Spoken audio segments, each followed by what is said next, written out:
ولقد يسرنا القرآن للذكر فهل من مدكر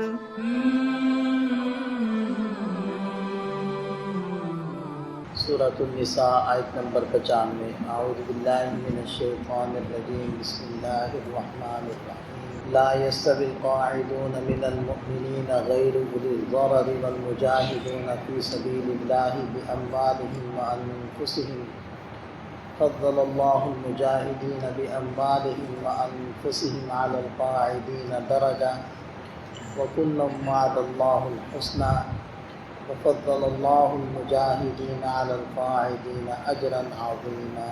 اس آیت مبارکہ میں جہاد کے احکام بیان فرمائے جا رہے ہیں۔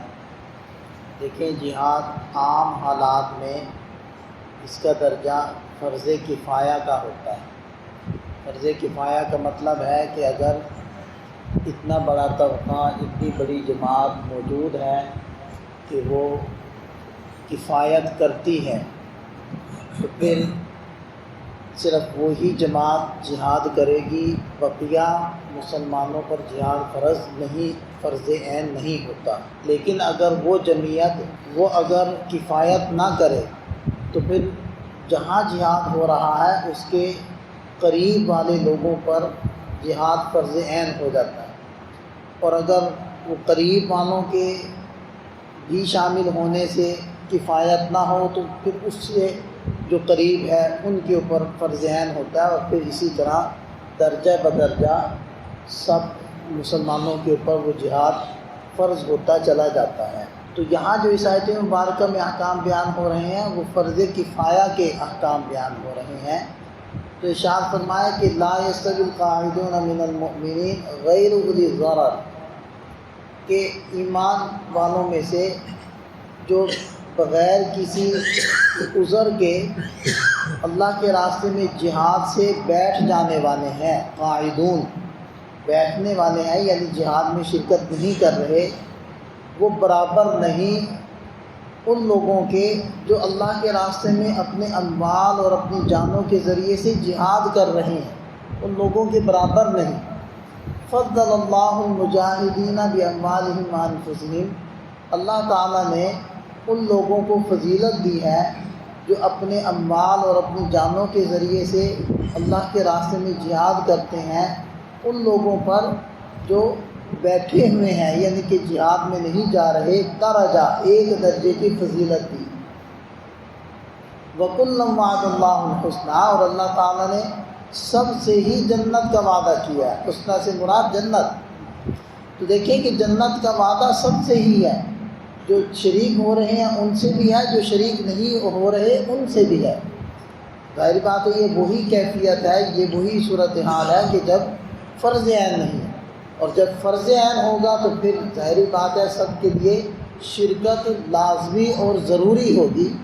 تو فرمایا کہ وَكُلًّا وَعَدَ اللَّهُ الْحُسْنَىٰ، اللہ تعالیٰ نے سب سے ہی جنت کا وعدہ کیا۔ وَفَضَّلَ اللَّهُ الْمُجَاهِدِينَ عَلَى الْقَاعِدِينَ أَجْرًا عَظِيمًا، اور اللہ تعالیٰ نے جہاد کرنے والوں کو جہاد نہ کرنے والوں پر بڑے اجر کے اعتبار سے فضیلت دی ہے، کہ اگرچہ فرض کفایہ ہے لیکن پھر بھی شریک ہونے والوں کو فضیلت حاصل ہے، وہ جو شریک نہ ہونے والوں کو فضیلت حاصل نہیں ہے۔ اور اس کے اندر بھی اللہ تعالیٰ کی دیکھیں حکمت ہے، جو احکام ایسے ہیں جو اجتماعی نوعیت کے ہیں تو ان کو فرض کفایہ بنایا ہے، جیسے کہ یہی جہاد ہے، اسی طرح تعلیم کا میدان ہے اور تبلیغ کا میدان ہے، اسی طرح نماز جنازہ پڑھنا ہے، تجہیز و تکفین ہے، اس طرح کے بہت سارے ایسے عمومی احکام ہیں کہ جو فرض کفایہ کے درجے میں ہے، کیونکہ اسلام یہ دیکھتا ہے کہ اگر سب لوگ ہی ایک کام میں لگ جائیں گے تو پھر بقیہ جو شعبہ جات ہیں وہ کیسے چلیں، وہ نہیں چل پائیں گے۔ تو جو علم ہے ایک مخصوص درجے کا علم تو سب پر ہی سیکھنا فرض ہے، لیکن اس کے اندر کمال پیدا کرنا، اور تفصیلات کے اندر گھسنا اور ساری زندگی کو اس کے لیے وقف کرنا یہ فرض عین نہیں ہے، یہ فرض کفایہ ہے۔ اگر ایک طبقہ، ایک جماعت ایسی موجود ہے جو علماء بن رہے ہیں، جو مفتیان بن رہے ہیں، جو کمال حاصل کر رہے ہیں، تو بقیہ سب کے ذمے علم کا اس درجے اور اس تفصیل سے حاصل کرنا وہ فرض عین نہیں ہوگا۔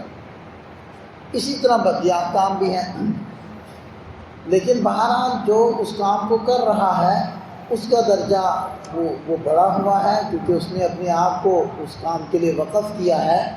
اور ارشاد فرمایا کہ درجات منہ ومغفرۃ ورحمہ، اللہ کی طرف سے مخصوص درجات ہیں اور بخشش ہے اور رحمت ہے، یعنی جہاد کرنے والوں کے لیے۔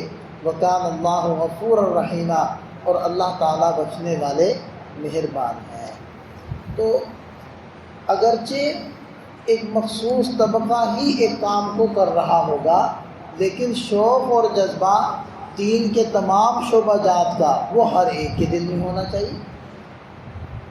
جیسے کہ علم حاصل کرنا ہے، اسی طرح یہ جہاد والا معاملہ بھی ہے۔ اسی لیے نبی پاک صلی اللہ علیہ وسلم کے ایک ارشاد کا مفہوم ہے کہ اگر کوئی شخص اس کے دل کے اندر شہادت کا جذبہ نہیں ہے، اللہ کے راستے میں جان دینے کا جذبہ نہیں ہے، تو وہ تو نفاق کی موت مرے گا اگر اس کے دل میں یہ جذبہ ہی نہیں ہے۔ تو جذبہ ہونا چاہیے، لیکن بہرحال احکام مختلف شکلیں ان کی ہوتی ہیں، اور جہاد کی ایک حالت فرض کفایہ کی ہوتی ہے، ایک حالت فرض عین کی ہوتی ہے۔ تو اس آیت مبارکہ میں فرض کفایہ کو بیان کیا جا رہا ہے۔ اللہ تعالی ہمیں سمجھ عطا فرمائے، عمل کی توفیق عطا فرمائے۔